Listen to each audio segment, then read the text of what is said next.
Dios bendiga rica y abundantemente a todos los hermanos y amigos de su programa Educación Cristiana TV. Estamos en otra entrega más de este canal que nació en el pensamiento y en el corazón de Dios. Estamos hablando nada más y nada menos que de Educación Cristiana TV. Estamos aquí con otra entrega. Estamos con un pastor muy conocido de la iglesia Asamblea de Dios, el pastor Rafael Ortiz, mejor conocido en el bajo mundo como el Loquillo, un hombre que Dios transformó de manera especial. Bienvenido, pastor, a este canal de Educación Cristiana TV. Si Dios te bendiga, ministro. Para mí es un honor, es una bendición el poder llegar por medio de este programa que pues dirige nuestro hermano ministro Germán.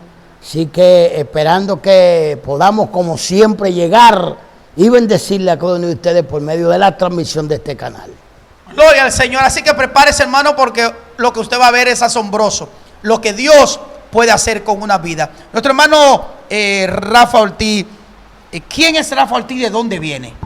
Bueno, yo vengo directamente del sector de Villajuana, aunque ya vivo actualmente aquí en el sector de los Guaricanos, ya tengo unos años bien extensos, y estuve envuelto en el mundo de las pandillas, esa pandilla de los años 80, y también en el microtráfico de drogas, consumo de drogas, y también estuve pues hundido aunque no fui un brujo, pero normalmente los seres humanos que viven ese estilo de vida siempre incursionan en la brujería, que hay que prepararlo con un resguardo, que hay que transmitirle ciertas habilidades para que puedan moverse con más libertad y desplazarse con más libertad. Así que en esa vida.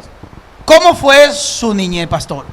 Bueno, mi niñez, yo nací en un hogar donde mi madre le servía al Señor, está ya una anciana y todavía le sirve, pero mi padre era un hombre alcohólico y que su fe era contraria a la fe cristiana, y mis hermanos también, mis hermanos mayores estaban en el alcoholismo, no le servían al Señor. Fue una vida de mucha confusión, donde usted puede contemplar la luz en un extremo y también contemplar las tinieblas en otro extremo, y uno pues en la niñez como que no tiene el conocimiento para elegir cuál de los dos extremos, si la luz o la tiniebla, aunque fui educado por mi madre en la iglesia en cuanto al conocimiento del evangelio, pero ya en el tiempo de mi desarrollo, ya como llegando a la adolescencia, me incliné normalmente a la práctica de las tinieblas. Bendito Dios. ¿A qué edad aproximadamente usted incursiona en el tigueraje? ¿Cuántos años tenía? Bueno, aproximadamente entrando en el tiempo de la pubertad, ya eso como de 13, 14 años, en el que en ese tiempo se deslizaba cualquier adolescente muy fácil, porque estaban comenzando las pandillas, esas pandillas de los años 80, donde se veían inofensivas, porque era un asunto como de muchachos, y prácticamente no se veían como peligrosas al principio, y luego cuando uno se va sumergiendo es que uno comienza a despertar en un ambiente de una vida de mucha violencia, de mucha criminalidad. ¿A qué edad aproximadamente usted cometió su primer travesura que sus padres conocieron?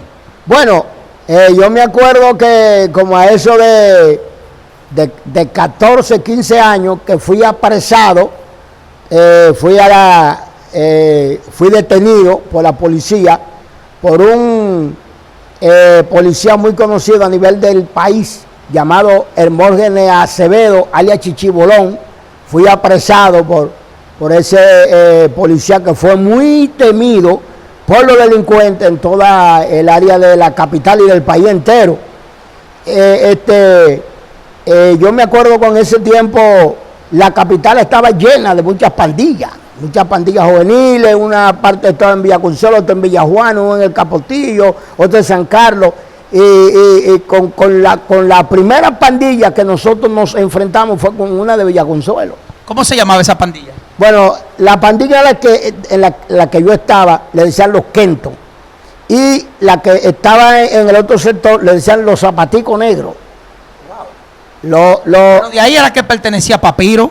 Claro, Papiro era de los zapaticos negros, Papiro, Hispano y otros, que algunos de ellos pues hoy en día dolorosamente no existe. Más en la pandilla en la que yo pertenecía estaba el difunto Juan de Dios Zapata, Mauro y Pegote y otros más, que dolorosamente hoy no existe, porque como dice la Biblia, que la paga del pecado es la muerte. ¿De dónde vino el nombre de Loquillo? ¿Cómo fue que usted cogió ese nombre? Si alguien se lo puso, ¿o qué pasó para que llegaran al nombre de Loquillo? Bueno, el asunto es que es algo cómico, porque no fue ni por asunto de maldad, ni por acto delictivo, sino porque un joven aprendiendo a recortar, me usó mi cabeza para aprender, entonces me hizo una recortada parecida al pájaro loco, al de los muñequitos, y entonces le dijeron, le hicieron la pelada del pájaro loco, del Loquillo. Entonces ese nombre se me pegó, y entonces mismo pues, como nos introducimos inmediatamente la pandilla juvenil, entonces pasó de un apodo, de un estilo en mi cabeza, a un apodo delictivo. En su conducta. Claro, de una persona en el que se movilizaba con un ambiente de mucha violencia. De mucha, o sea, el Loquillo de ese tiempo era un adolescente y luego un joven, el cual era muy temido porque era muy violento. Cuando usted llama temido, ¿usted utilizaba el machete o el arma de fuego? Claro, en ese tiempo normalmente se usaban machete, cuchillo, que bate, que alpones, que almoníaco, pero al final de mi vida delictiva comenzaron a aparecer las armas de fuego. Ya en ese tiempo ya se iba aproximando como ese nivel, y el cual yo anduve con armas de fuego en la calle. O sea, yo llegué a caminar. Ya llegué a andar tanto con arma automática como con arma mecánica, con un revólver. ¿Estuvo alguna vez un encontronazo con alguno de esos tigres de renombre de su sector? Bueno, a los 16 años,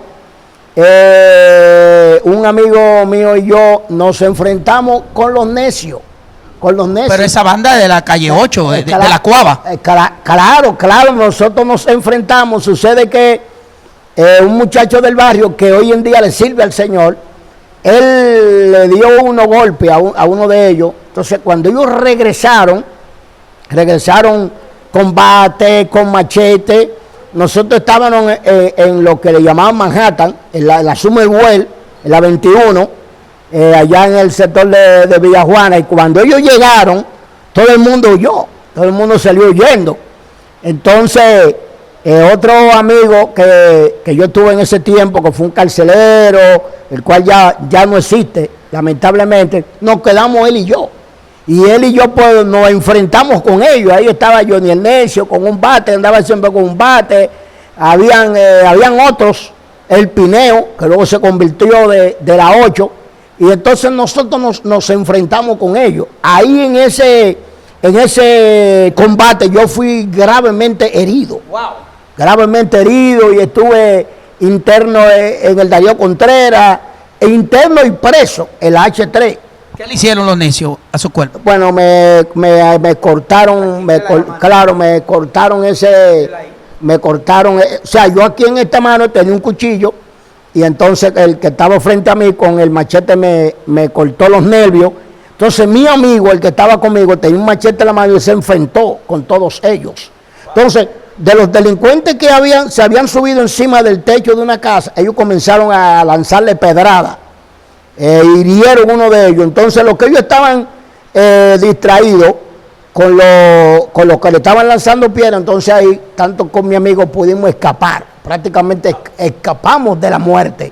Eso fue un pleito en el que otros fueron heridos. Fue un día de una guerra extensa, ese conflicto. Y de ahí pues llegué, porque todos los jóvenes en ese tiempo que lo herían en la pandilla, lo llevaban al Darío Contreras. Desde que yo llegué me apresaron, porque de una vez dijeron, ¿a qué banda usted pertenece?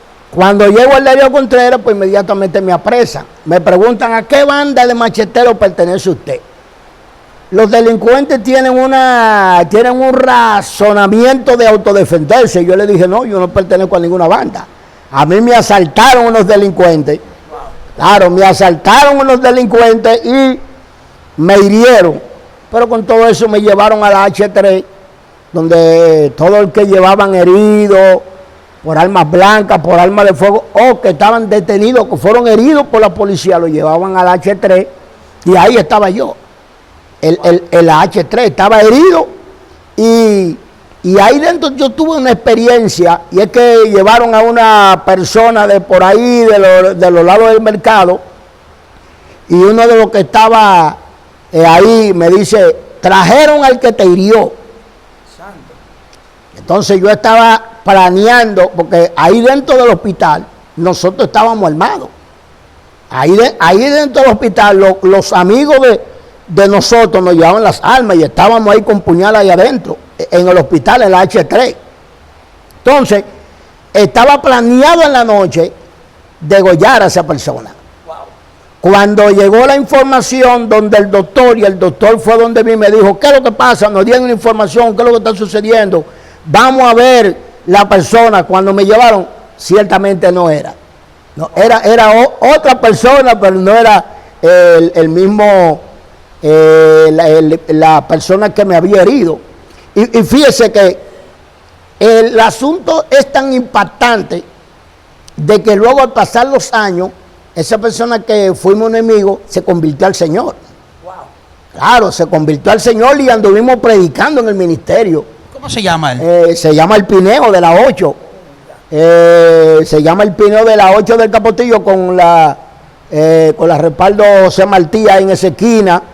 Y anduvimos predicando, dando culto en La Cuava, en Gualey, en Los Guandules, en Monomujao, la 42 del Capotillo, en los Sin Camisa del Capotillo, la Aurora, en todos esos lugares, en la Teocruz de Gualey, no íbamos a la Aguacate de los Guandules, a la 19 de Gualey, dábamos culto antidroga, dando nuestro testimonio. Bendito Dios. Pastor, entonces, ¿cómo usted emerge en el mundo de la sustancia prohibida? Bueno, en ese tiempo estaba comenzando el microtráfico de iguana, porque el mundo... ¿En qué año estamos hablando de eso? Estamos hablando 81, 82, 83, 84. En ese tiempo que había promovido en todo lo que era la capital, y en la zona donde yo pertenecía era donde estaba el centro, porque aquí comenzó, como muchas personas de ese bajo mundo saben, comenzó el tráfico en San Carlos, y luego de San Carlos entonces pasó el centro allá en lo que le llamaban Manhattan, en la Somerville, en el sector de Villa Juana, era que estaba el famoso patio de Manhattan. Wow. Claro, el famoso patio que ahí todos los capos que llegaban de otros países, todo el mundo quería ir al patio.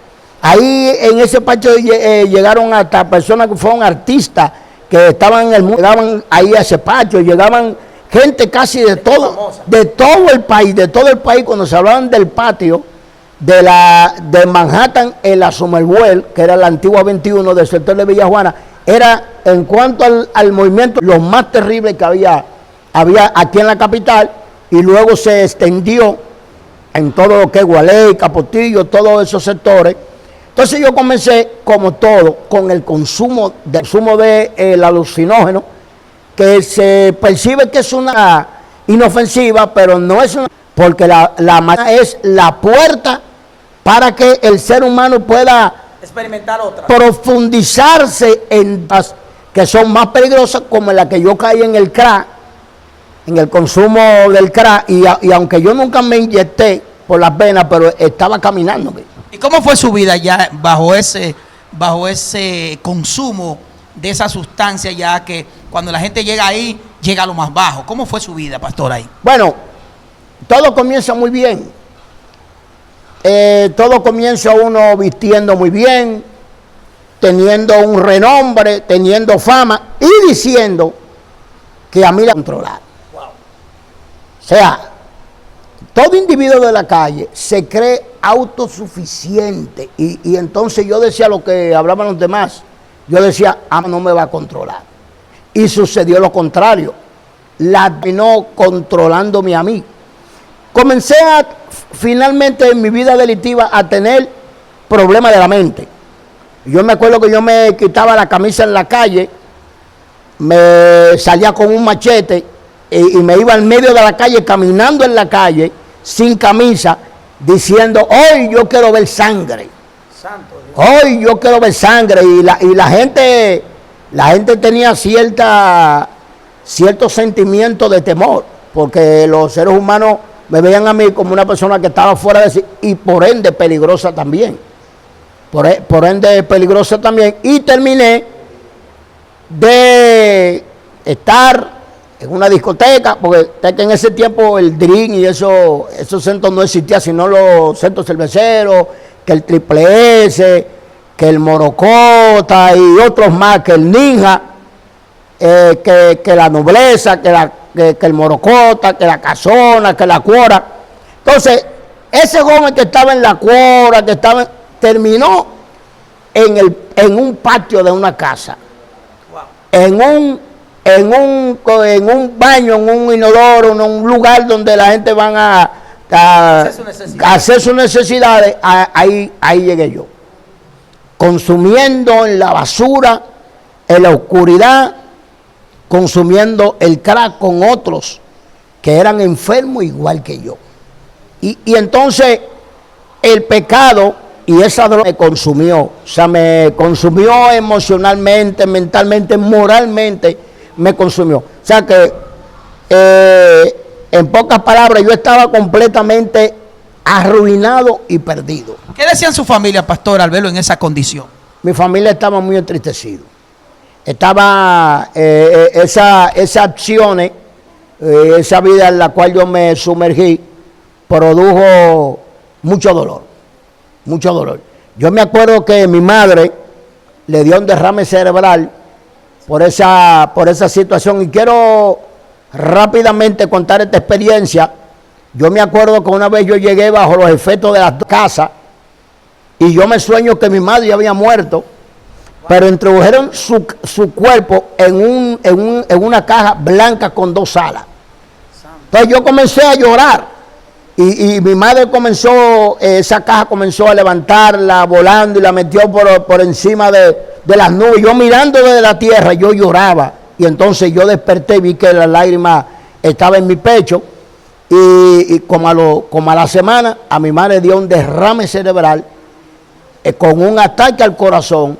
Y cuando la llevaron al hospital, le hicieron un estudio, los médicos dieron un diagnóstico y el diagnóstico era que si esta mujer vivía, iba a quedar un vegetal. ¿Se puede decir, pastor, que usted en medio de su vida, de las drogas, Dios le reveló lo que iba a acontecer con su madre? Claro, porque es que como yo me había criado, me había criado en el Señor, tenía cierta noción. Pero lo mayor del asunto fue que mientras mi madre estaba interna, mi madre murió en el hospital. Ella murió en la sala de cuidado intensivo en el hospital de San Isidro, porque mi padre era militar, lo llevaron allá. Y mientras ella estaba en sala de cuidado intensivo, los médicos habían salido, habían dejado una monja cuidando en lo que ellos regresaban. Y un tío mío que fue pastor por muchos años, vivía como en el 12 de la Sancha, que es Santo Domingo, y Dios le dijo, Pedro, levántate y ve al hospital y ora por mi hija, por mi sierva, porque los médicos no pueden hacer nada. Y cuando él llegó al hospital, la monja no se había percibido de que la computadora se había detenido. Y mi madre dice que ella se salió dentro de su cuerpo y salió vestida de blanco y vio su cuerpo encima de la camilla. Ella dice que ella ascendió por el techo del hospital, se fue al segundo cielo, el tercer cielo y se introdujo en un lugar donde había una multitud de gente vestido de blanco que no se veía el final. Y mientras eso sucedía, llegó mi tío al hospital. Y cuando él entró, él puso su mano sobre ella y dijo: Jesús, en tu nombre están los milagros y la sanidad. Y él quitó la mano y como bueno, mientras él oraba, mi madre dice que allá en el trono escuchó una voz potente que le dijo: Andrea, desciende a la tierra que te están llamando. Y el alma de mi madre se devolvió y entró dentro de su cuerpo. Pero mi tío oró y salió, pero la monja se quedó ahí. Y delante de la presencia de la monja, mi madre se incorporó, se enderezó, se quitó todos los aparatos que tenía, se puso de pie y salió alabando al Señor. Esto fue como el 83 por ahí. Después los médicos, cuando ellos llegaron, le preguntaron a la monja que dónde estaba la señora. La monja le dijo: esa señora se levantó. ¿Pero cómo se levantó? Se levantó, se puso de pie. ¿Y quién le quitó esa computadora? Ella misma. ¿Pero cómo? Si ella no tiene habilidad. Entonces ya le dijo, un señor llegó y dijo que era un pastor, que era su hermano, y él entró, ¿y qué hizo? Le puso la mano y hizo una oración. Y a los segundos ella se levantó y salió por el pasillo. Y desde allá, mi madre pastoreó por muchos años y fue misionera por muchos años, y los médicos no le daban vida, y mi madre hoy en día tiene 89 años y todavía está viva y sirviéndole al Señor. Gloria a Dios. Y sirviéndole al Señor. ¿Qué pasó con usted, pastor, al ver ese milagro de Dios? Usted sumergido en el mundo que usted estaba. Bueno, fue muy impactante. Fue muy impactante porque nosotros estábamos esperando un cadáver. Un cadáver que iban a traer al hogar. Y en vez del cadáver entró mi madre alabando al Señor. Y eso se grabó. Eso se grabó en mi corazón. Y en lo profundo de mi ser, aunque yo estaba atado por Satanás, yo sabía que existía existía un Dios todopoderoso que tenía poder. Mi hermano, ¿alguna vez no estuvo al borde de la muerte en ese mundo que usted vivió, de la sustancia prohibida? Sí, estuve al borde de la muerte. Una vez estuve a punto de lanzarme del puente de la bicicleta. Y estuve muchas veces al borde de la muerte, porque sucede que en esa vida delictiva, diría por un error pecaminoso, llegué a un centro de brujería. Entonces, la bruja me dijo a mí, me reveló mi vida entera. Y yo digo: pero ¿cómo esta mujer me conoce? ¿Quién soy yo? Y ella me dijo: hay que resguardarte. Hay que darte un resguardo para que no te maten. Yo me acuerdo que esta señora preparó una botella roja y le echó como muchos objetos extraños dentro. Y me dijo: entra en esa habitación. Frente al altar hay un agua negra en una cantina así plateada. Tómate el líquido que está en la botella primero. Y cuando yo me tomé ese líquido, yo sentí que algo me explotó en el estómago, ¡pum! Y yo me ericé desde la cabeza hasta los pies. Entonces ella me dijo: toma el agua y lánzatela encima. Cuando yo tomé esa agua, el mal olor que tenía esa agua era algo terrible, pero yo me la lancé encima. Si yo había llegado ahí endemoniado, cuando yo salí el triple de demonio que yo tenía. Pues desde ahí en adelante yo estuve en muchos eventos en el que llegaron gente con armas de fuego a quemarropa, me caían a tiros, los tiros no se me pegaban. Exacto. Llegaban gente a robarme de un sitio y yo me quedaba ahí parado y la gente buscándome a mí y no me veían. La gente me encerronaban a mí, 4 o 5 individuos lanzándome piedras y lanzándome con machete, y yo peleando con toda esa gente y ninguno me llegaban a mí. Entonces la gente decían, ese individuo parece que está resguardado porque tiene demasiada suerte. Ahora que usted es cristiano, ¿a qué conclusión usted llegó? ¿Fue resguardo o era la misericordia de Dios? No, era la misericordia de Dios. Las oraciones de mi madre llegaban ante el trono, y detrás de eso el plan, el propósito que Dios en su omnisapiencia, en su previo conocimiento que Él tenía conmigo, Él permitió que yo me sumergiera en ese estilo de vida para que hoy en día yo pudiera hablarle a la gente con evidencia de que existe un Dios todopoderoso, pero que también existen los poderes de las tinieblas. Amén. Que los poderes de las tinieblas son reales. ¿Alguna vez no se vio acorralado que dijo hasta aquí llegué? Una vez ya viviendo aquí en el sector de los Guaricanos, yo tuve una experiencia con Satanás. Mi madre había dejado su habitación y se había mudado, se había traspasado a la mía y amanecía siempre orando por mí. Y yo me acuerdo que un día yo comencé a sentir que me estaba ahogando. Y yo vi a Satanás que entró por el pasillo de la puerta de la casa y yo lo puedo describir. Era un ser negro bien oscuro, pero era como un humo. Pero en su espalda tenía dos alas. Parecía como a dos alas de un murciélago. Y él llegó hasta la habitación y comenzó a arrebatar mi alma de mi cuerpo. Y cuando él comenzaba a dar mi alma, yo me sentía que me estaba asfixiando. Entonces, cuando él me logró sacar mi alma, que me llevaba en el aire, mi madre salió, se paró en el umbral de la puerta. Y yo le decía a ella, no permita que Satanás me lleve. Y cuando yo la miraba a ella que decía, no permita que Satanás me lleve, entonces él me devolvía. Me devolvía para atrás y me entraba dentro de su cuerpo de nuevo. Y yo amanecí en esa agonía, de tal manera que al otro día yo vi que la sábana de la cama la había lanzado en el suelo.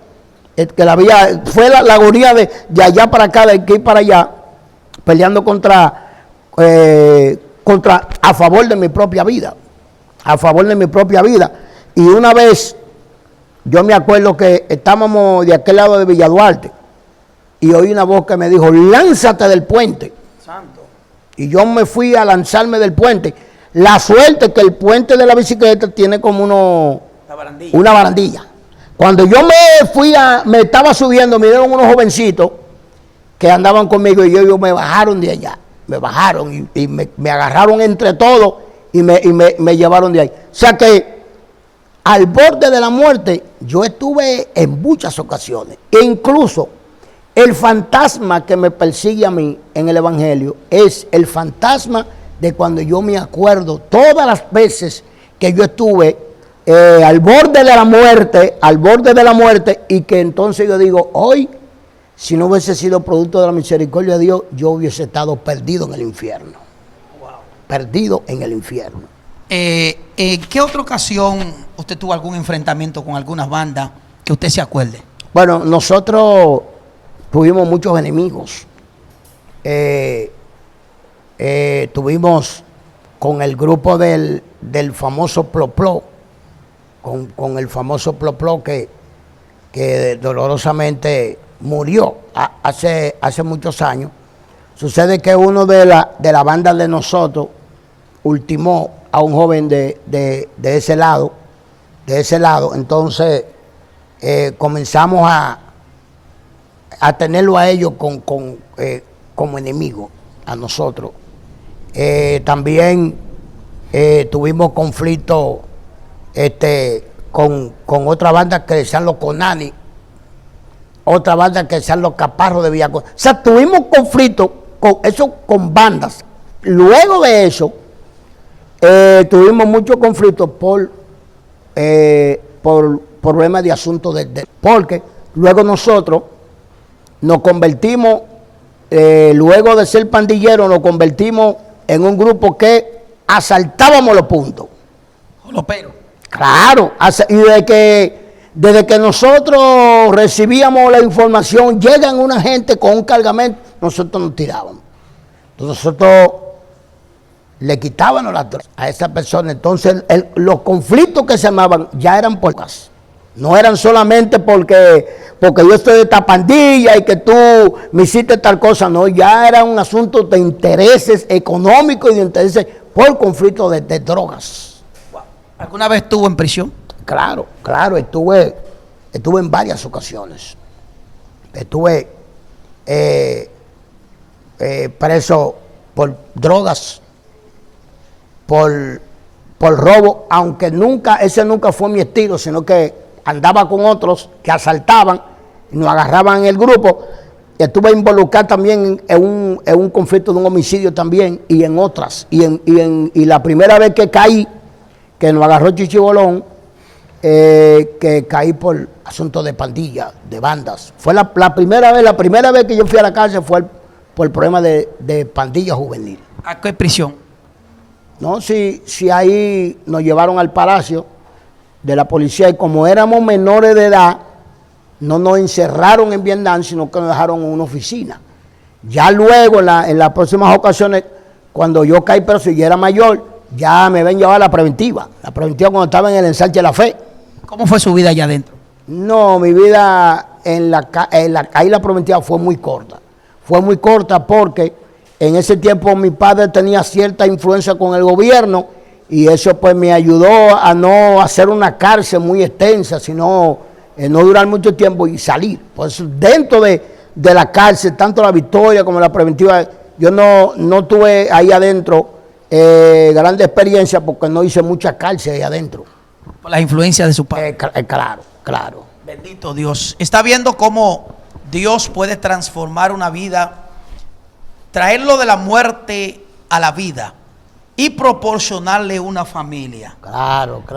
¿Cuándo fue que usted conoció a Dios y cuándo conoció a su esposa? Bueno, yo me convertí a final del 89-90 en ese tiempo.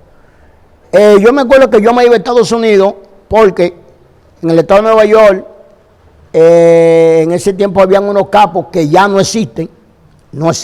Ellos me iban a mandar a buscar.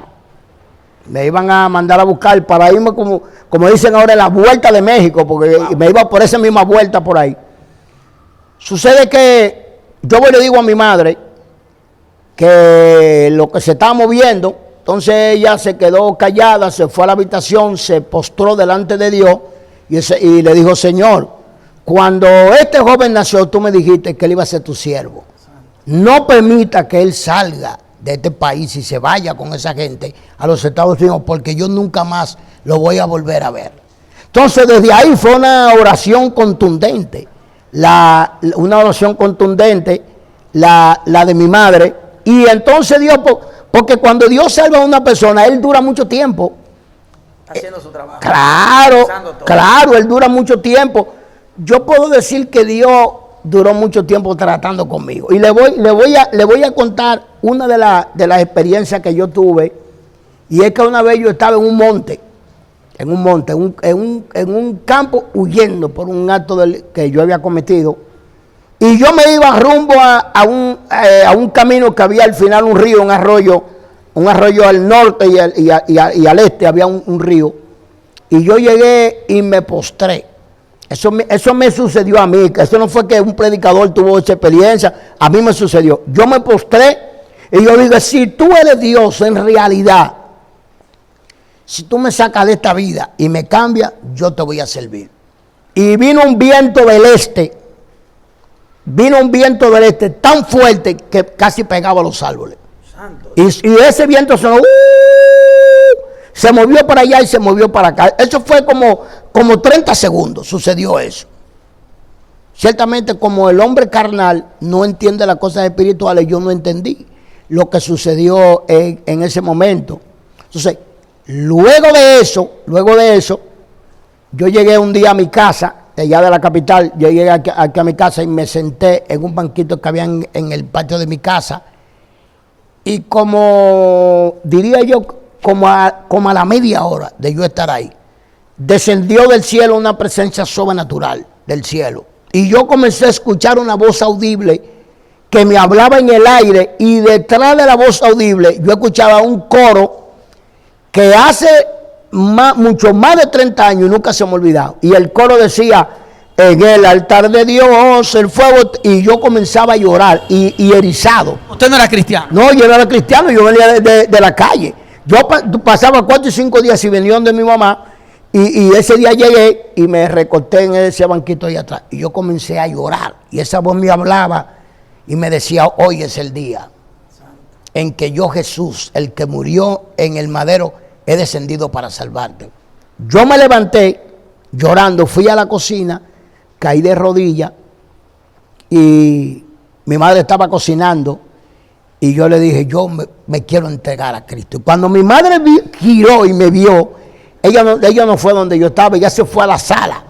Comenzó a correr y alabando al Señor decía, gracias Señor, porque tú me dijiste hoy, cuando yo me desayuné, yo hoy voy a salvar a tu hijo.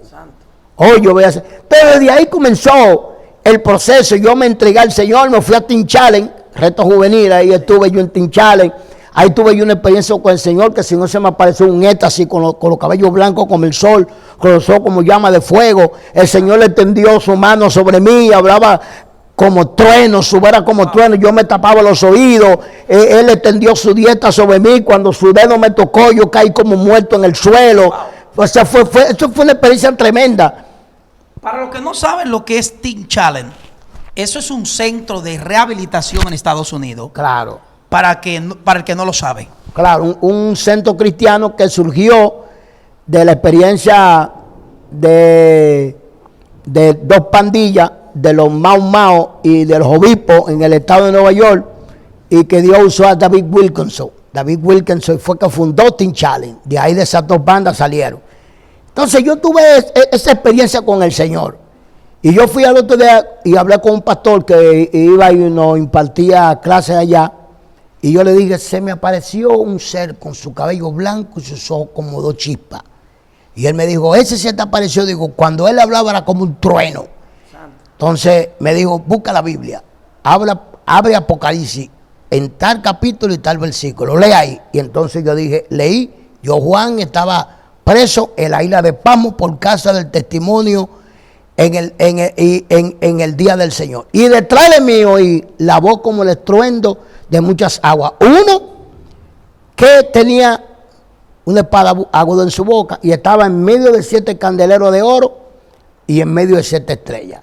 Y entonces cuando él hablaba era como un trueno y yo caí como muerto. Y él me dijo, si ese fue que se te apareció, a ti se te apareció el mismo Jesús que murió en la cruz del Calvario y el que bautiza con Espíritu Santo y fuego. Desde ese momento han transcurrido casi 34 años. Y 16 años después de yo estar evangelizando en todo mi país, en parte de América, de América Latina, yo deseaba tener una familia. Desde que Dios me llamó, yo me entregué a predicar, a orar, a buscar a Dios. Mi padre a veces me decía, tú deberías de irte a estudiar. Yo decía, yo entiendo que estudiar es bueno, pero yo entiendo que yo he venido de la muerte misma. Yo me voy a dedicar a predicar. Y en ese proceso de esos 34 años casi, 16 años después, voy yo a dar una campaña con el muerto vivo, el que le falta dos brazos, San Francisco de Macorís. Tiburcio. Claro, con Tiburcio. Tiburcio, yo iba a una discoteca y él era el DJ. En Chicago Disco, él era el DJ de la discoteca. Y nosotros nos topamos una vez por allá, en una loma del Cibao, y cuando él llega, digo, usted me parece a alguien, a fulano, y dice, yo mismo soy. Ahí nos topamos el que iba a la discoteca y el DJ, salvado y transformado por Jesucristo. Y cuando llegamos los dos, llega la Coy, mi esposa.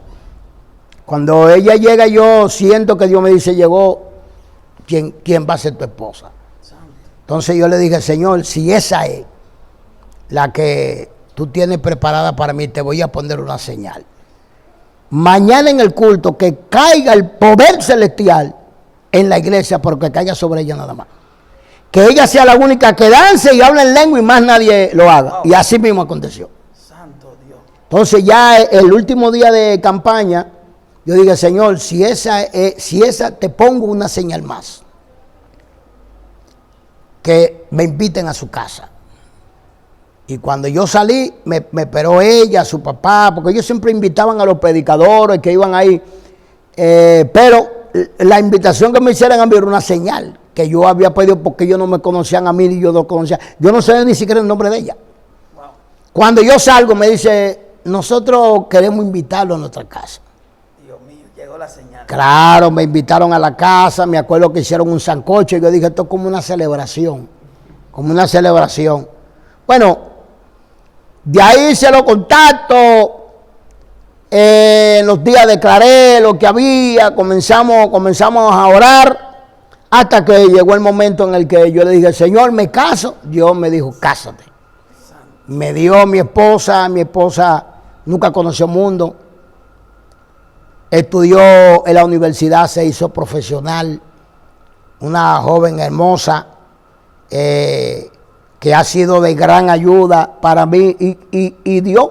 Cuando yo me convertí prácticamente con unos zapatos que no eran míos.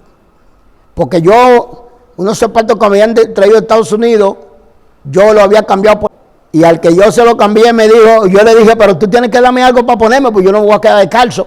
Entonces él me trajo unos zapatos rotos, yo me convertí con eso, con unos zapatos rotos. Y Dios me salvó y me dio mi casa. ¿Cuántos años tiene en el Evangelio? Bueno, voy a cumplir 34 años. ¿Y cuánto tiene pastoreando? Casi 20 años. Ahí está la diferencia del hombre de Dios que Dios cambia. Restauró su vida, le dio un matrimonio, le dio su casa y tiene un templo glorioso aquí en los Guaricanos. Sí, en los Guaricanos. La iglesia Jesús, la paz del mundo. Ahí escuchó el testimonio del famoso loquillo que hoy es Rafael Ortiz, un hombre que anda predicando la palabra de Dios a nivel internacional, ha ido a diferentes países a llevar la palabra. Y lo que usted no sabe es que Dios también, para su gloria, lo usa en milagros. Todo el que lo conoce sabe la magnitud del poder de Dios que hay sobre él. Así que, amado, será hasta una próxima entrega. Si Cristo no ha venido y nosotros no hemos partido con él. Cristo transforma. Shalom.